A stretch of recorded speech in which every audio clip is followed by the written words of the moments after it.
learn stick shift using his car. You have total bullshit, by the way. That is. I would never own a Chevy. There's. Welcome to the Beacon House Podcast, recorded live in Knoxville, Tennessee.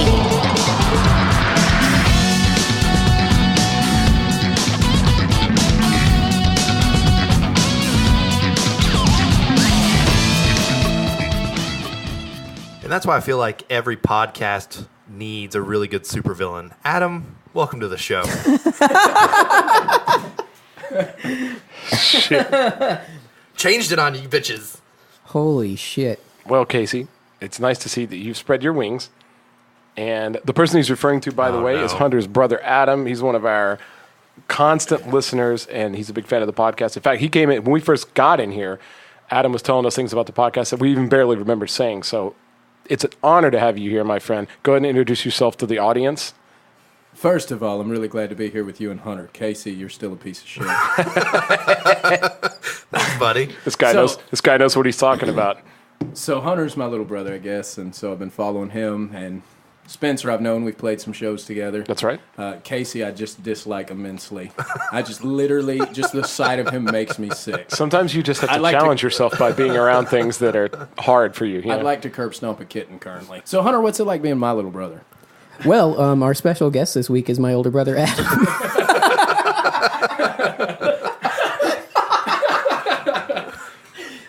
No one was sure who was going to introduce him, so everyone just took a turn, including Adam himself. Perfect. If they don't know by now. Nailed it. Adam is guest of the week. That's right. And what do you guys want to talk about today? Do we want to talk about your nepotism over there? Well, nepotism is a great thing. Let's not shit on that. Opportunity, when it knocks, you let it in. If you don't, it's your fault. So get the fuck out of here. That depends Spencer. on what part of the subdivision you live in, okay? Well, that's fair. Adam is someone with lots of authority. He can speak with authority on witnessing another man get whipped in the testicles with a belt. He can speak with authority on getting an entire family banned from a bar for life. He can speak with authority on me fucking with Casey by talking about how I learned stick shift using his car. You have total bullshit, by the way. That is. I would never own a Chevy. There's. What you just said is like so many. You got hit in the balls. I didn't say anything about me. I said Adam can speak with authority on this. Are you still butthurt about the whole like stick shift thing? Oh, no, not at all. I'm kind of butthurt about it. You let me go on this big tangent, and you were just like, yeah, I don't fucking know. I'm mad about that still. And I hope the listeners are also mad. Anyways, we should let the guest talk. Adam, what do you want to talk about? Adam, let's hear from Adam. I want to tell you a story first. I love stories. So we were at Kroger's before it moved, when it was at Marketplace. I don't know if I guess it's normal, brother, but we fought like crazy. And I believe it was a bottle of hot sauce got pulled off the top shelf. You remember far more of this than I do. And it broke, and I blamed Hunter, and Hunter blamed me. And Mom said, I've had enough of your shit, and called Dad. The long and short of this is we got back to the house, and Dad said, well, you're going to get spanked. You don't act like that. So he spanked me first, and then it was Hunter's turn. And Dad had this thing about bend over and grab your ankles. That was the way you presented your backside for spanking. He found in his first swing Hunter's balls. And Hunter fell down and was literally crying out in agony. And Dad's exact statement, I will never forget, is, get up, you ain't done yet, you got more coming. And so Hunter just... been an incredible singer ever since.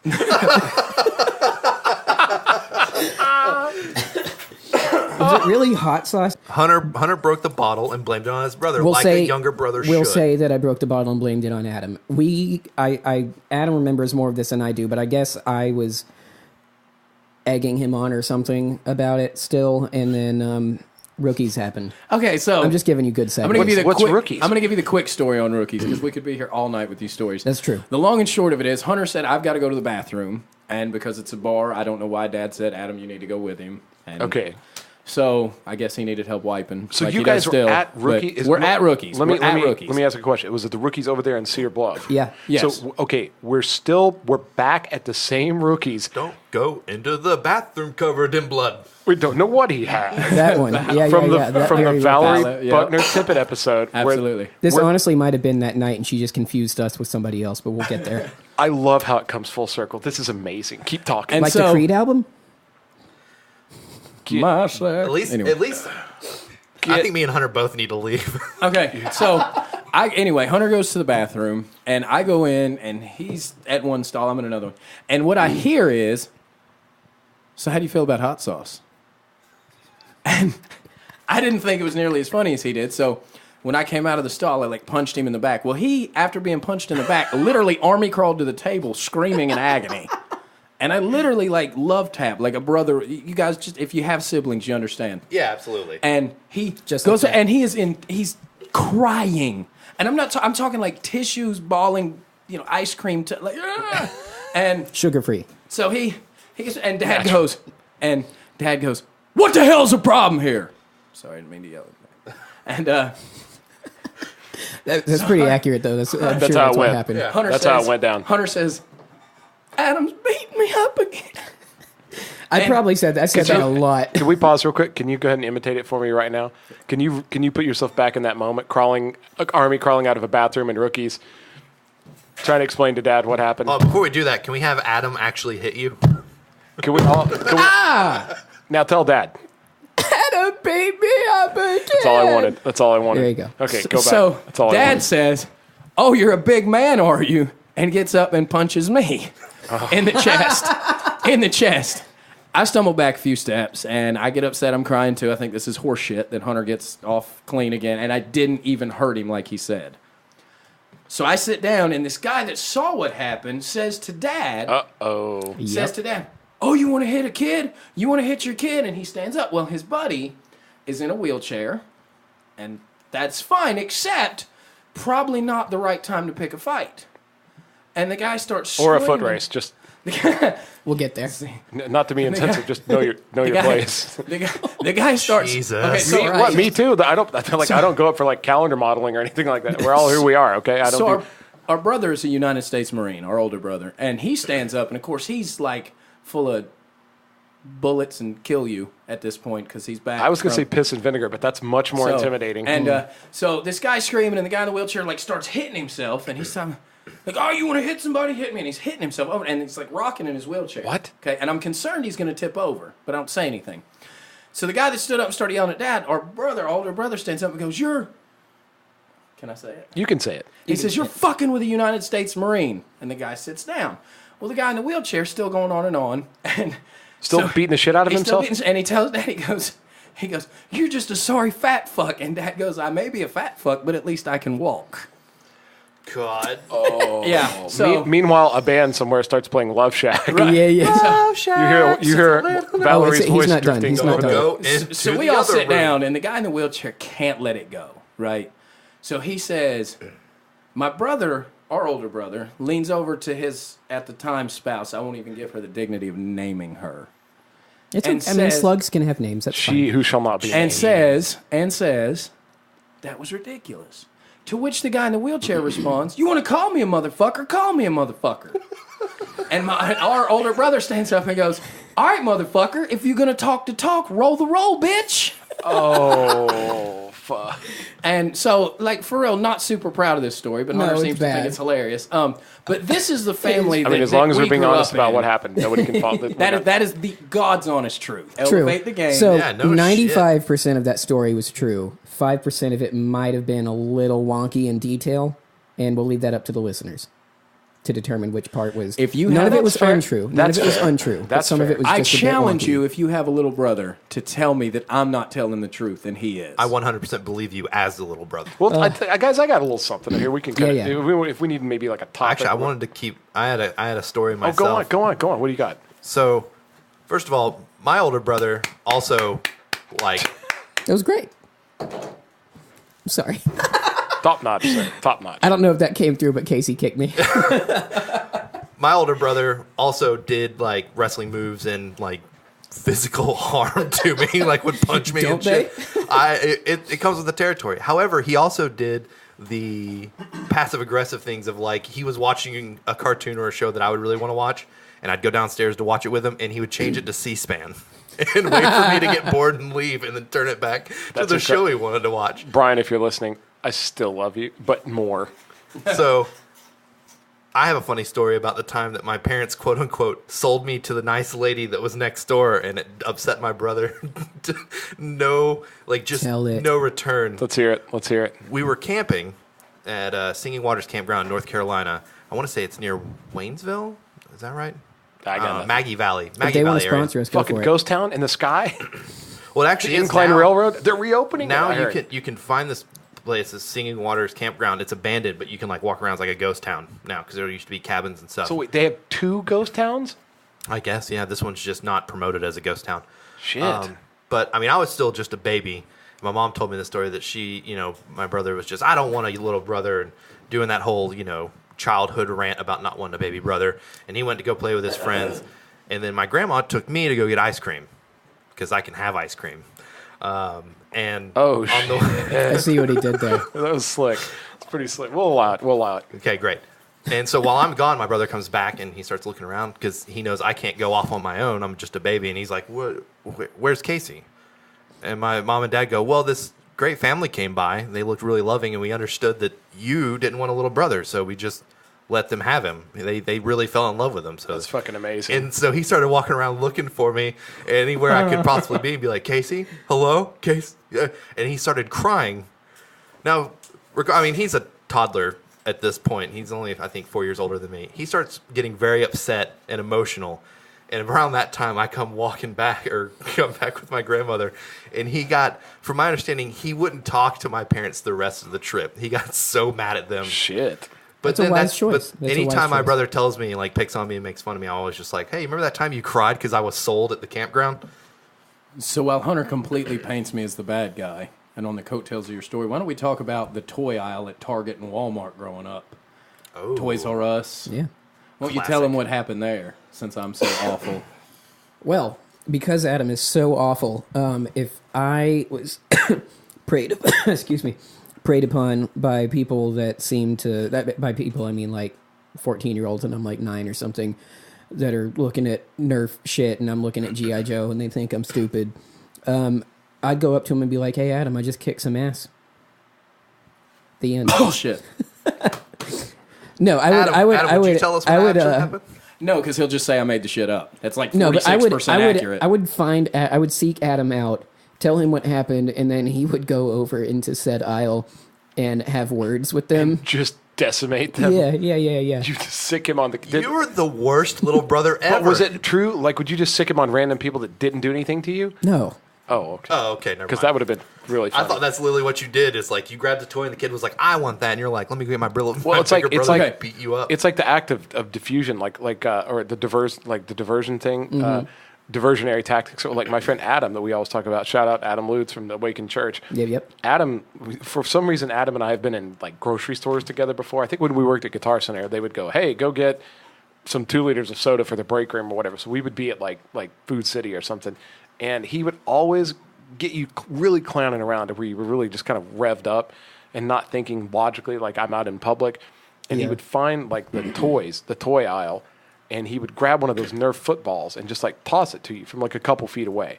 And he would be like, hey man, toss it back to me. And you're thinking like, this is stupid, but whatever, we're having fun. Adam's so crazy. You throw the ball back to him and he would pass it back and forth. But what you didn't realize is he's moving further and further away, like down near the end of the aisle. And so at some point, he's actually past the end cap, and he like just burns one down the aisle to you, and you catch it, and he's laughing, and he's saying funny things to keep you engaged, and you're holding this Nerf football, and at this point, you're all the way at the other end of the aisle in like a grocery store, and he goes, come on, put the heater on it or whatever, and you just and the minute you would release it, he would just walk away. And so the football would effectively just go crashing like into the meat counter or like knock over a huge display. And all these people would be there to see it. And then they would look around the corner and just see you standing there. Obviously, the one that threw the football. And, of course, he's like all the way in the milk aisle by now. Like that's complete strangers become your enemy real quick. That's great. Proof That's a good positive one. that atoms are awesome. That's true. That's Honestly, true. shit as I may have been, maybe the big thing is I either lacked the intelligence to use it maliciously, or I'd like to think I'm just not malicious at heart. So the power was never abused randomly in that fashion. But Well, there's always tomorrow. Well, Hey, we'll I'm just see. going to end it by saying older brothers are awesome. they are. So what do you want to talk about, Spence? I don't know. You just turned it into a Lifetime movie. Well, real quick before Spence goes there, because I don't want to hijack the whole episode Adam, with you me go and ahead Hunter and stuff. You go ahead and respond. So to I'm that. just gonna end this me and Hunter series of questions this way. Hunter and I didn't end up talking for a couple of years there. I mean, we just didn't communicate. If I came over to the house to see Mom, he would leave, go to another room. Really was some bad blood there. And one of the things that makes music so powerful to me is that music is the thing that brought Hunter and I back to a relationship. Mm-hmm.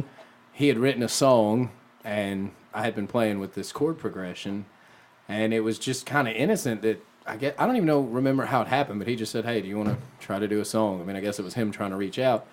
And I said, "Yeah, I got this chord progression. It'll be really cool." And he's like, "Well, I got these lyrics." And I'm not kidding you when I tell you that they matched perfectly like we had written it together. I don't doubt it one bit. And it was just a really cool experience, and it was one of the things I've always had just a huge attraction to music, period. I just think That's that true. And music for the is audience, awesome. I'd like to interject and let the audience know that when I met Adam for the first time, we were doing a thing. We were rehearsing that acoustic show, and it was me and Hunter and Adam and Eric Stam, and we were all working together. What was that? The Suicide prevention show. Okay, that's what I thought.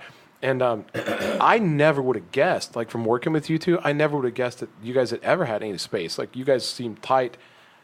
You guys were tight as piss, and like you played really great, and you just worked together. I assumed you guys have been playing together your whole lives. Avoided each other for as much as possible for a long It time. super didn't About show. 15 minutes at that time. It was crazy organic, and you guys were just like peas and carrots, man. It was neat, and I just thought, God, I'm lucky to be working with these two guys. So that's how originally I came to meet Adam, and I already knew you. How did you and I actually meet? Just at the coffee shop? Yeah, honestly, Just hanging around? Because I always hung out there reading comics and drawing shit, and I'm sure Steve said something to you, Swanik, and Yeah, maybe. And then I found out you were in a band or whatever, and you were always really nice to me, and I was like 12, 13, 14, and even though nobody there was mean to me, you like seemed to engage with me a little bit more directly, and I was like, this guy doesn't think I'm just some kid that's, and you might have. I but you did. didn't I was make just me trying feel to that borrow way. money. Yeah. But that's what it was, and I was like, he's nice to me. I like this guy. So Well, shit. Because And then Spencer's, we played together, and it Yeah. was great. You were Spencer's awesome. the nicest human being in the world. Hands down. I was literally I left- was about to use that against you. I and then literally you joined left it. feeling like Eddie Van Halen that day, and I could barely play 3 or 4 chords. Oh, So come on. Spencer's that awesome. I do want to talk about something that's not me and Hunter related that's really near and dear to my heart, especially this close to Memorial Day. Our fighting men and women and our first responders, I think, deserve all the respect in the world. Specifically, shout out to Roger, who's a United States Marine and a firefighter. But I think politics aside, I think sometimes we get caught up in things that maybe are a little bigger than just us as individuals. So regardless of how you feel politically, our servicemen and women deserve our utmost respect, 100%. our love, our support, and at least for me, for us, you have it unwaveringly. Absolutely. yep. And I think it's important. I like that you included first responders in that, and there's not that any group is above or beyond being excluded or mentioned or whatever like that. But a lot of times you hear a lot about the armed forces and people that are overseas, and of course that's huge. But there's a lot of things that happen. There's a lot of heroic acts, I think, that happen right here in your own towns, in your own city, like wherever you are in America. There's somebody there that's literally a fucking hero, and it might just be the guy that lives down the block that like goes to work at the fire department or the police department or wherever, or your EMTs. And I mean, I think it's the whole thing. I like that you were so inclusive in that dedication.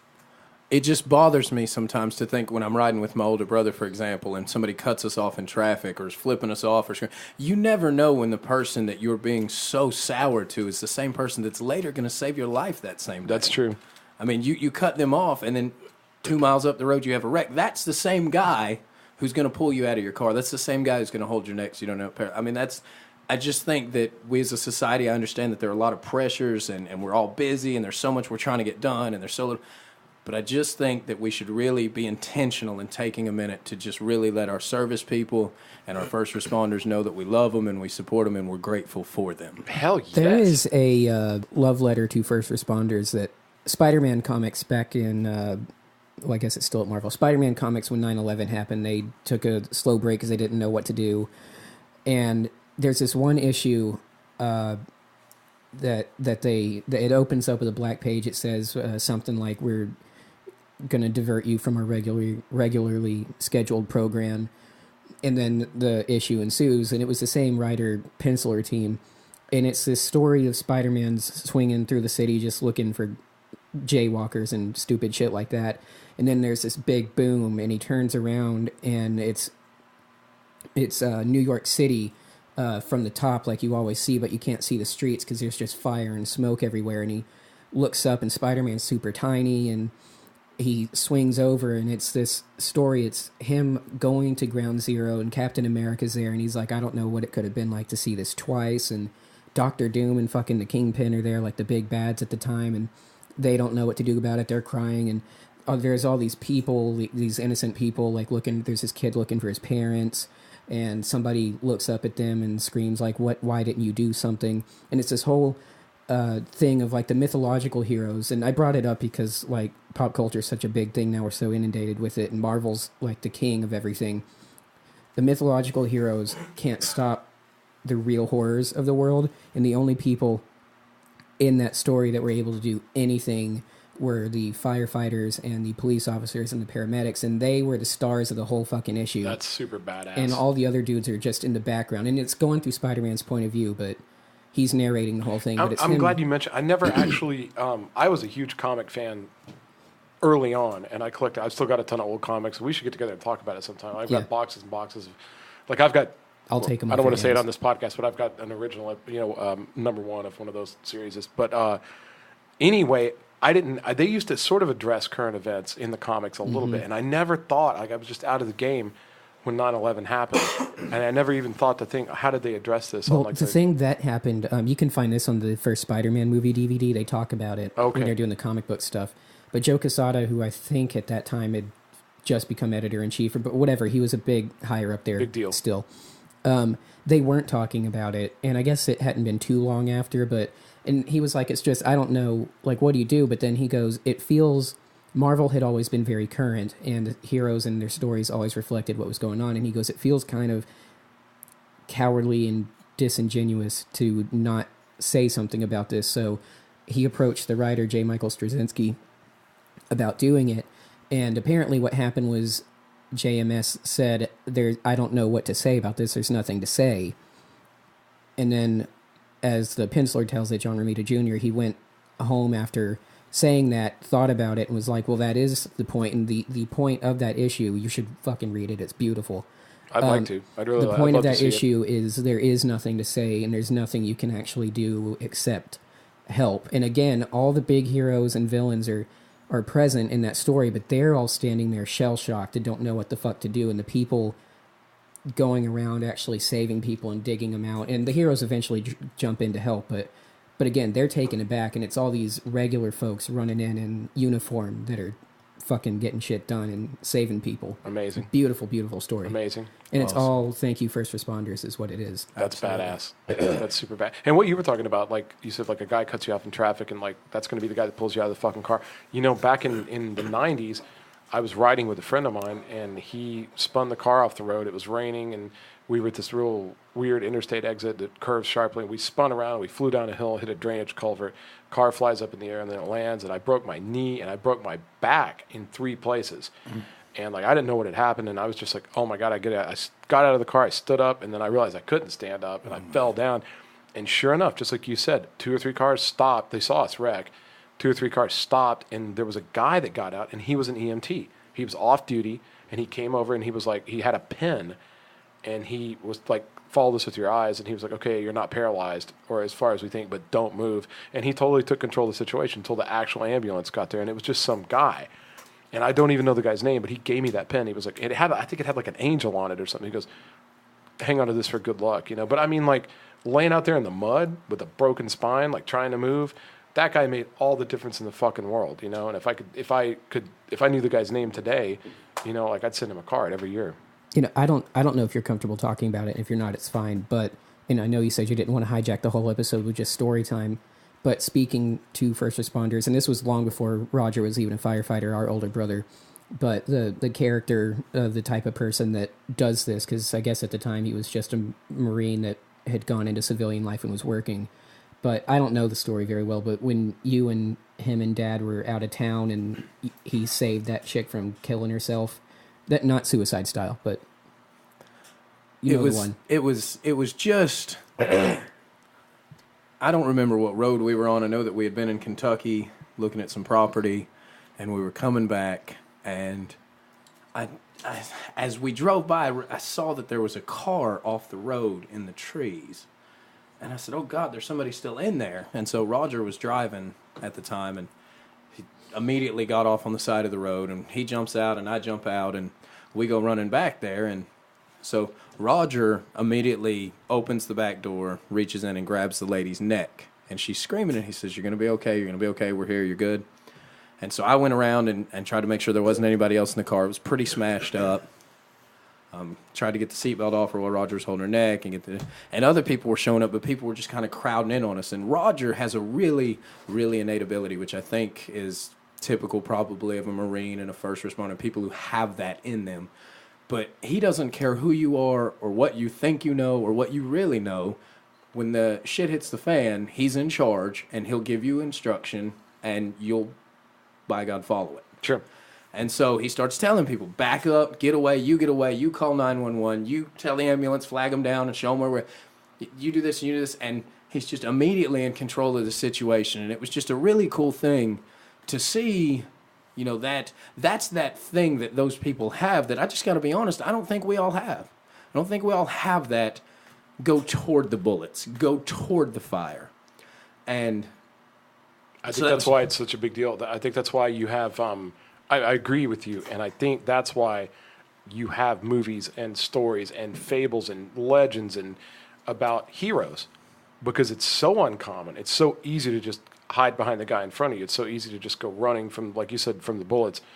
And when you see somebody with any type of like heroism, it's worth telling everybody, oh my God, I saw this guy and he did the bravest thing. And that's why that's still noteworthy, because it is rare. And as my dad growing up was a volunteer firefighter and also later on became, I think it was an EMT ambulance driver, and he always had a medical bag in his truck with all the supplies you would need to help somebody until somebody, ambulance or the fire truck showed up. And even if we were 4 states away, traveling somewhere, if he drove by and saw a wreck or something, he'd pull to the side of the road, pull his bag out, and go over there and help until the paramedics or the fire truck showed up.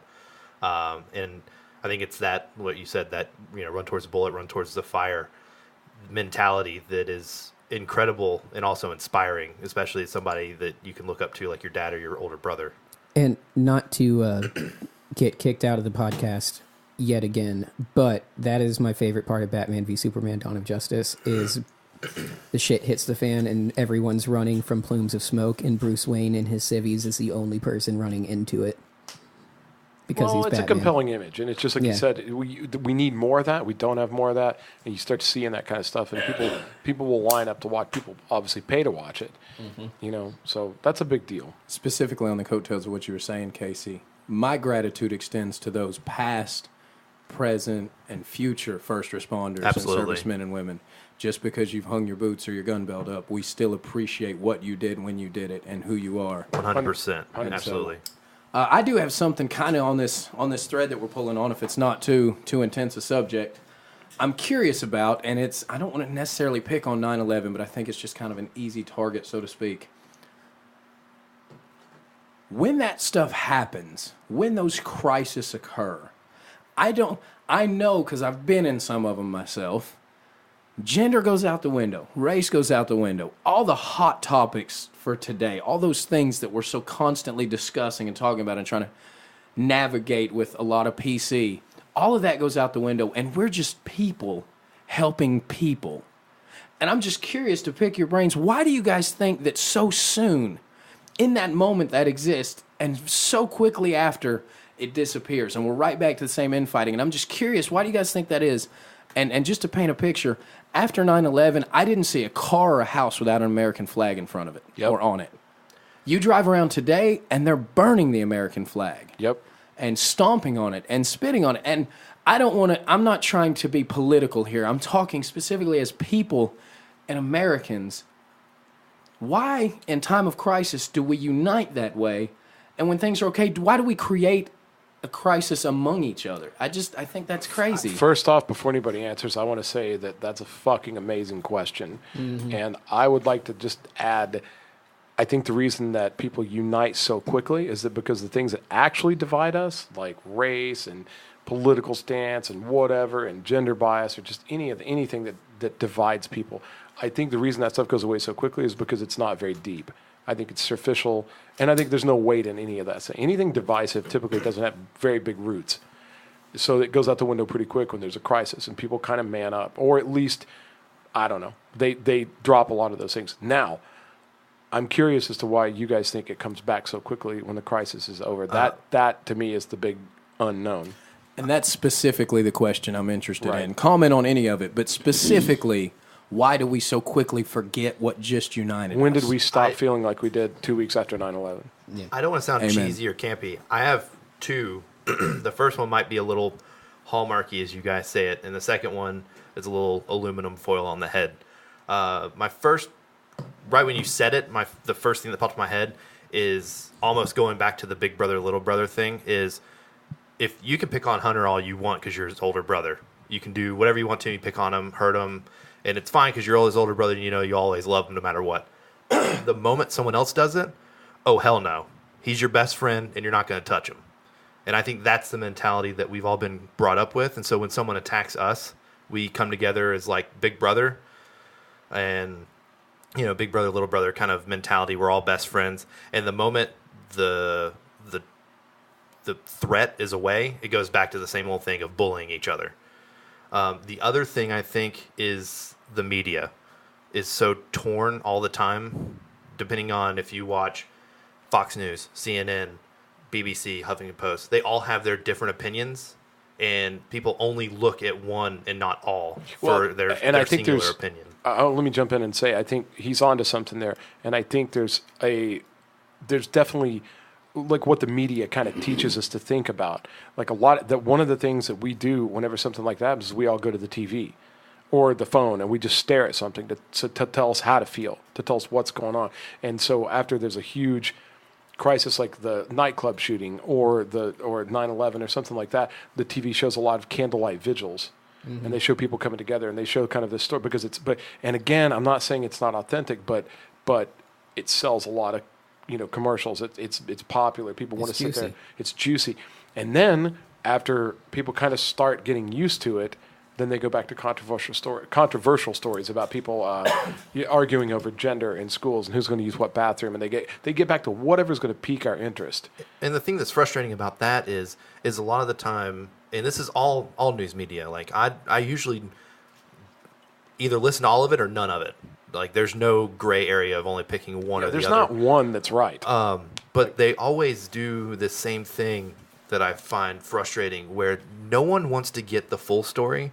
And the moment the full story comes out and everybody learns it, the media drops it and wants to talk about something else. It's like, oh, well, that incident's happened because of all these things leading up, but you guys forgot to put in the lead up to that incident. And they're like, hey, did you guys see what this cute kitten did in the bathtub? Look at it. It's so adorable. And people are like, oh, yeah, that's pretty cute.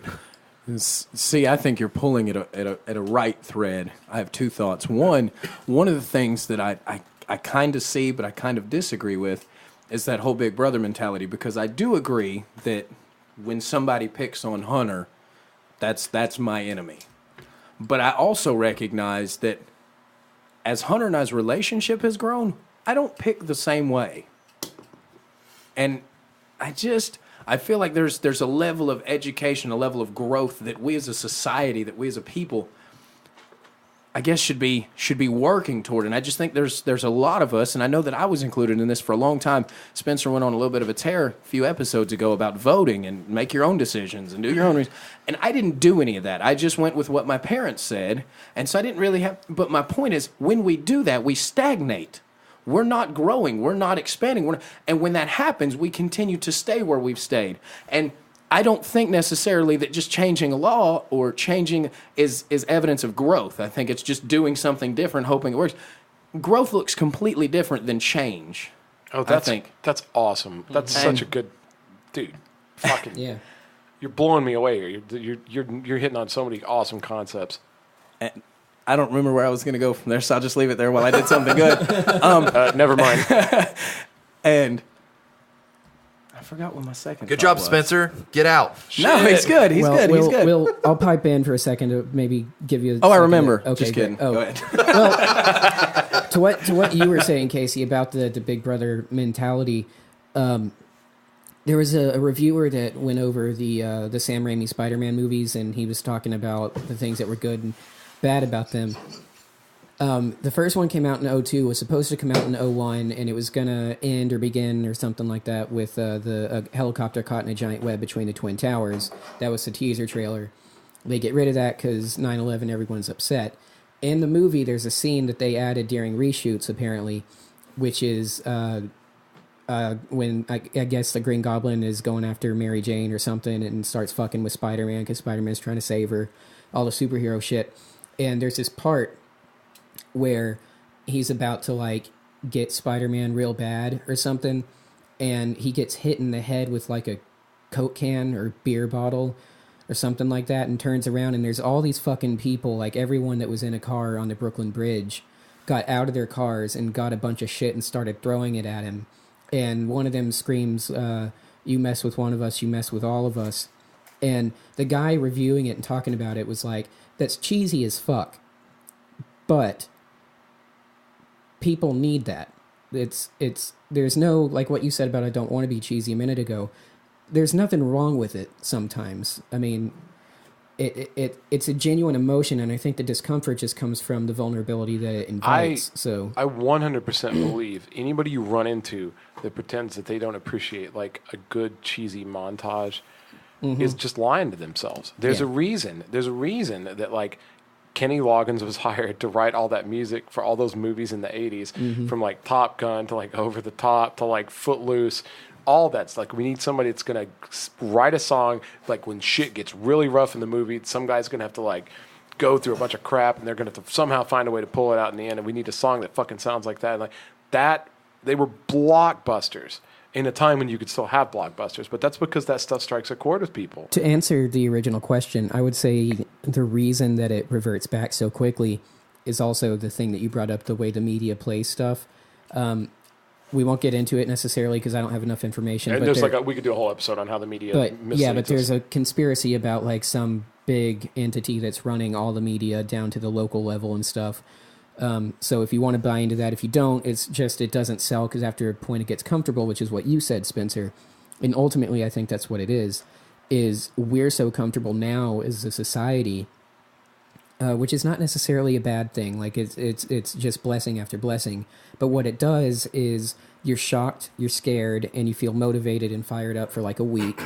And then for that week, you've been going to work still, you're in your air-conditioned car, an apartment, or house or whatever, and at some point you go back to watching the sitcoms and the primetime TV shows, and then water cooler takes over a week later, and then that just dredges, the bottom of the fucking river. Yeah, everybody eventually falls back into their routine. And people, I know people use routines to cope with things, and so that's why I feel like there's a natural tendency to eventually get back in your routine. Eventually, you've got to like still do the laundry and still go to work and still get the kids on the bus, like even if there's been a national crisis. So people eventually get back to that, and so I realize there's a return to normalcy that happens. But have you guys seen? And this does relate to what we're talking about.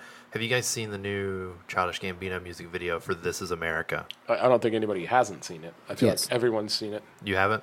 Adam hasn't, but nope. Google it, watch it. It's the first time you watch it, you're like, "What the fuck?" And then the second time you watch it, you start seeing the symbolism and things like that. And one of the big things he touches on is there's a lot of violence in the music video, but the entire time, right after the violence, he always goes back to like dancing and doing something real, like colorful and hey, look at me. And it's very much the same thing of violence happens, and then the next day people are talking about what club they're going to go to on Saturday night and go dancing. Is that actually is that it? Because I watched it and I was like, that's what I took away from that aspect. I feel like there's a lot of stuff in the background still to be. There's a huge amount of symbolism in the video, which literally, like, there's so much symbolism in the video, I didn't even have time to, like, fucking decide. I just like, well, okay, there's a lot going on there, and I had to, like, go back to work.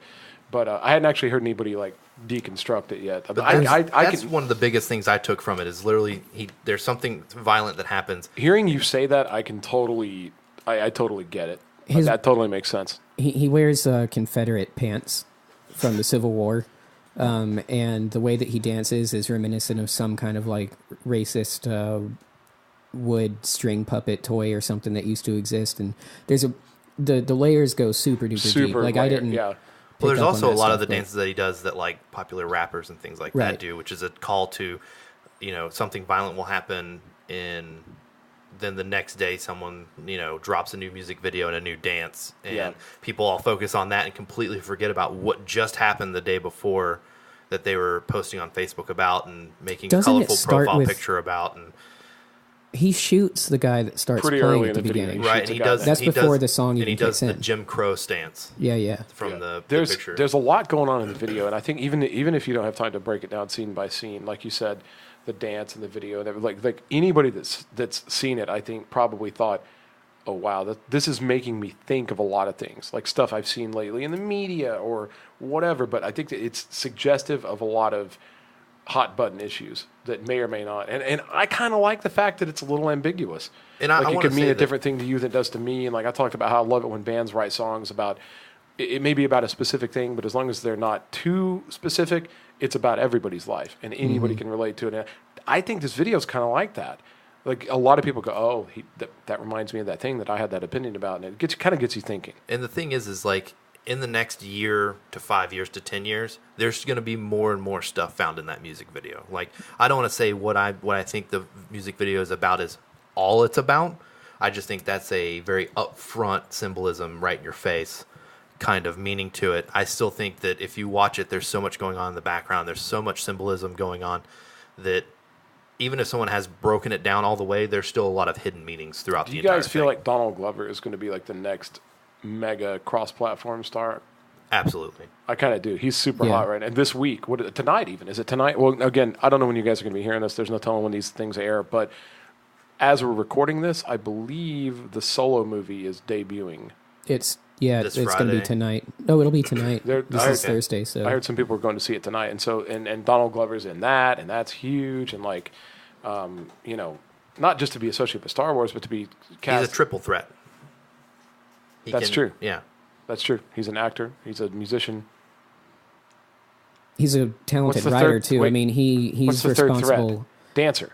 Well, writer. He's responsible for Atlanta. He was working on the canceled Deadpool cartoon, and then put out that fake script about why it got canceled. Actor, okay, I didn't singer. know.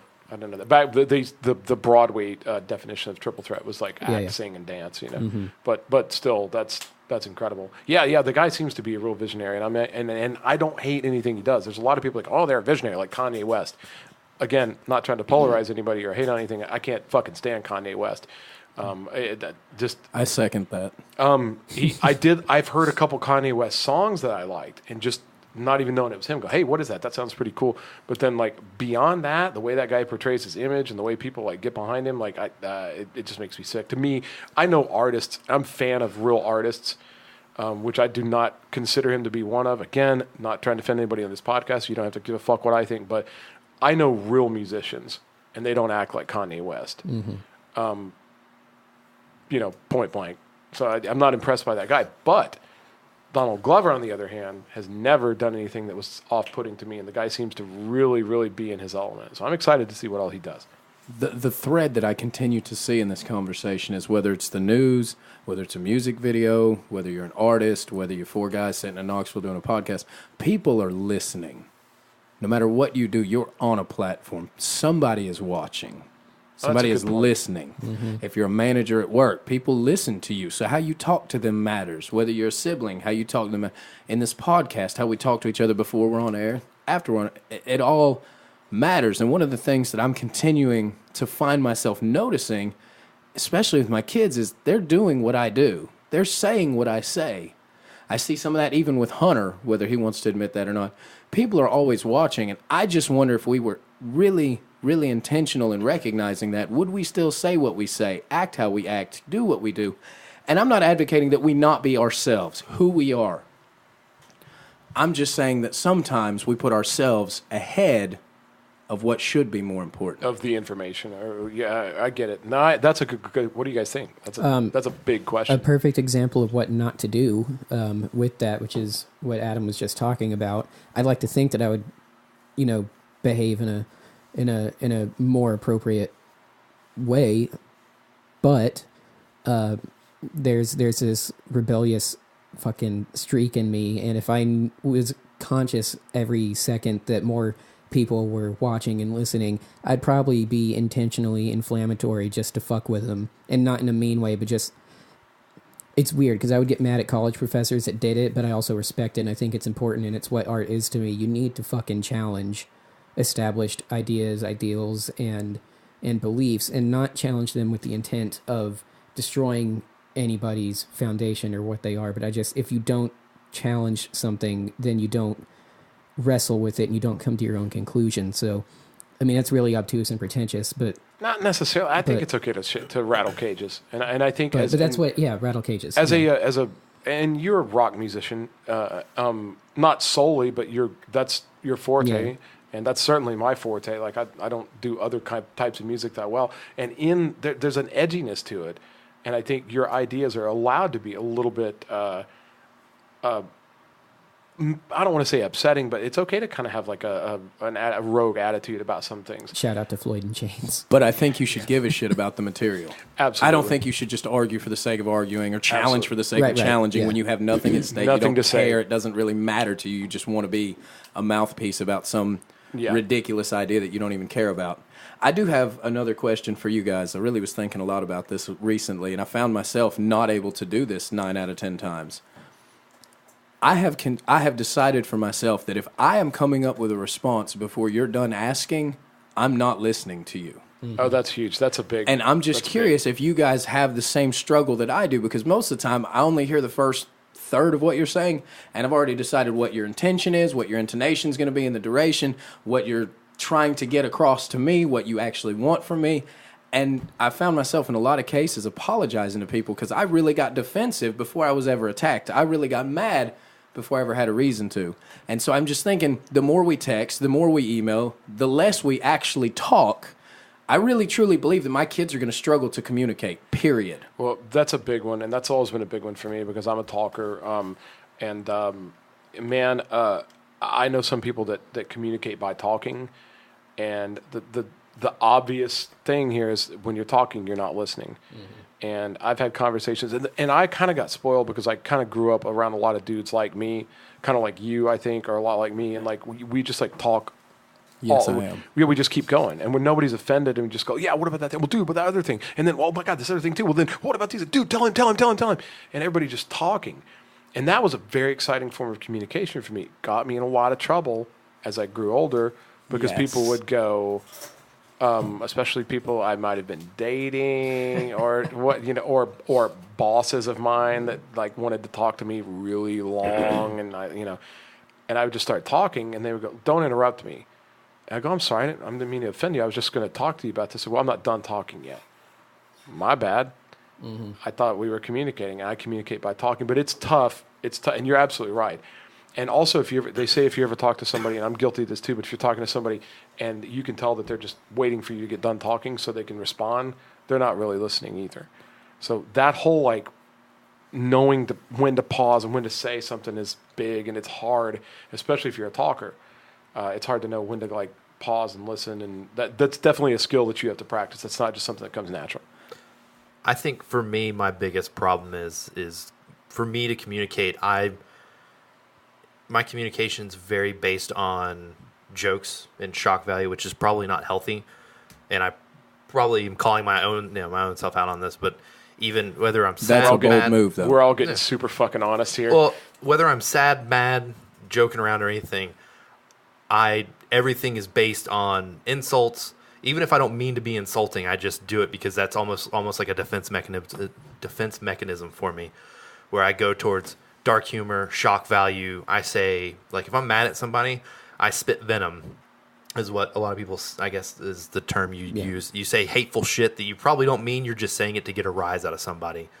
And that's because, I don't know if this is still this, I'm kind of a pacifist when it comes to physical confrontation. I do not like to fight. I'd rather talk my way out of it. However, I think if I run my mouth, that's not really me being a pacifist. I'm just more of a wimp, and I don't like getting into fist fight and getting hit. I'll tell you something. I edit a lot of these. I edit all these podcasts, and so I hear every time a podcast is launched. I've heard it like 7 times in bits and pieces or chunks. I've had to decide what's in. If there's dead space, we cut it out a little bit. Again, to anybody listening, the podcasts are edited for continuity. They're never edited for content. Okay, so what you hear is really what we talked about. It might just be shortened a little bit so that we can air it. But I will say this: whenever when I'm hearing our episodes, the only person's voice I ever get sick of hearing is mine. I feel like I talk too fucking much. Casey, I feel like talk in very appropriate segments. I feel like you have very good brackets. And you never talk too much. You're always entertaining, and Hunter, when you talk, I ramble. You don't necessarily ramble that much, but you sound super eloquent when you talk. And I'm honestly listening to this podcast and wishing I need to talk more like Hunter. I need to talk more like Casey. Like those guys are they don't talk too much. They do this thing right, and I pick up a lot of cues from you guys on it. Seriously. So. Anyway, just props. Well, I don't want this to be a stroke fest, but Adam, I don't know. You sound like a fucking genius. You're a champ. Whatever. You've got so much. I can tell just you've got so much important shit to say. You've got to come back. He's just saying that because I gave him props at the beginning of the episode. He gives himself a hard time, but man, Spencer, we wouldn't be what we are without you. But I do talk too fucking much. No, you don't. All right, let's let it roll. At least it's funny. Let me go really quickly. But I'm wondering, just real quick. I don't mean to interrupt. But is my form of talking through jokes and my defense mechanism of making jokes and dark humor and trying to catch people off guard, is that, I'm assuming that's unhealthy, right? No, it's not, and it's not off-putting to me, and it's okay to be the funny guy, because sometimes we'll talk about, there have been times when it was just the 3 of us in here, and you and I are talking about something just like castratingly serious, and you don't have to get over the whole voting thing, which I meant all that stuff, but when I was listening back, I was like, shit, man, that got a little fucking dry. And then it's good for Casey to go, yeah, I'm probably still not going to vote. At least he gets us back on track to be kind of a lighthearted conversation. It's okay to be that guy. We all have a different dynamic. It's like the 3 balances. It's the 3 legs of the stool, so to speak. Did I mention before? I'm not sure if I've talked about this before on the podcast. When we did that episode, I had more responses from that via text message or private messages of people being like, I don't either, and I thought I was by myself, and I'm glad that you said it publicly so I don't feel as bad about it. Spencer and I are responsible for the entire electoral college, so we if you hate what's happening right now, we are sorry. Yeah, we'll vote differently next year. Yeah, something's bound to happen. You and I are alone, and nobody else votes. Okay, well, what are you going to do? But what were you going to say, Adam? I was just going to tell a really quick story about why I was saying what I said about not listening. Shout out to New Life Gathering and Rev, and Triple H is a really popular radio personality here in Knoxville. Haller and Hilton Hill. And I was talking to him one afternoon after church service, and we were having a discussion, and I recognized he was telling me a story in reference to a question I asked him. And I recognized that my desire to be heard is no respecter of persons. Because I cut him off in the middle of his response to say something else. And he looked at me and he smiled and he said, if you don't want to hear what I have to say, that's okay. Shit. And that's all it was what I needed to hear though, but it's made me super cognizant of whether I'm listening, whether I'm waiting to respond, whether I'm just spewing shit all the time. And so I just think that it's worth maybe just trying in a few of your conversations this week to just intentionally not come up with a response, take a second, because I've found that when I've done that, my response has been much more valuable than when I came up with some half-cocked shit in the middle of them talking. Yeah, and there's also there's a kind of a hidden art, or almost like a secret art, to allowing there to be silence in a conversation. Like a lot of times with like the customer service, and we teach people how to talk to people on the phone and stuff. And there's one of the rules is you let the speaker own the silence. So if somebody's like talking to you, especially if somebody's really talking to you, you're supposed to just wait, and you're not supposed to respond until there's been like 3 or 4 seconds of silence, because they might start talking to you. Does anybody know one of those guys where like they'll talk and they stop, and you go, oh, well, and they go, because the thing, blah, blah, blah, blah, blah. They just cut you off incessantly. Yes. I'm the guy you don't want to talk to if you like to breathe. Because the second you stop to take a breath, I'm spewing something back at you. No, I get it. But they say what you're supposed to do is like, you're listening for somebody, and as soon as they stop, let the speaker own the silence, and then you go, okay, well, to that point, here's what I think, or, you know. I took a course one time where it talked about repeating back to them what they said so that they know you were listening, and then reframing their question to ensure that you understand. And I don't know that I've ever communicated that way, but I think the one thing that I'm recognizing, I'm not pretending to be old, but the older I get, the thing that I'm recognizing is I'm just not as important as I thought I was.